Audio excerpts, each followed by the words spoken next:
In today's video, I'm going to teach you how to embed Microsoft Forms in an Outlook email.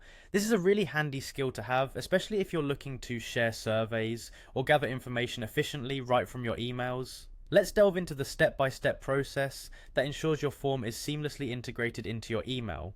First things first, you'll want to sign into Microsoft Forms using your Microsoft 365 work, school, or personal account. This is where you'll either create a new form or choose an existing one. If you're using a work or school account, ensure you have the necessary permissions to access and share forms. Once you're logged in, navigate through your collection of forms and pick the one you intend to share via email. After selecting the desired form, look for the Collect Responses button. This is your gateway to sharing your form effortlessly. Click on it and you'll see several options for distributing your form.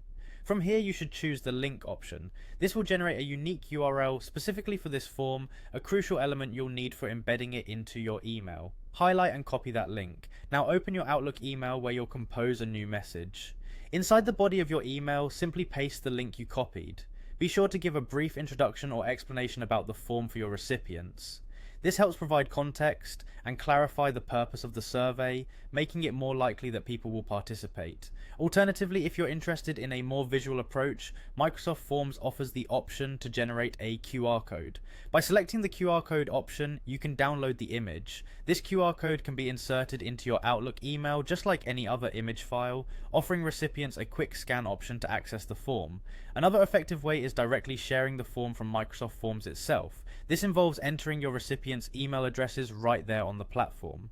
After inputting their addresses, a straightforward send button ensures that the form link gets delivered straight to their inboxes. This option is particularly useful if you're short on time or prefer the process managed directly from within the Forms application. Remember, in any of these methods, clarity in your email communication will always boost the engagement rates of your survey. Make your instructions easy to follow and provide any necessary background that might help encourage recipients to fill out your form. So there you have it. With these steps, you can now embed your Microsoft Forms directly into Outlook emails. This is a great way to streamline your information gathering processes across email networks. Thanks for watching, and be sure to try it out for your next project or survey.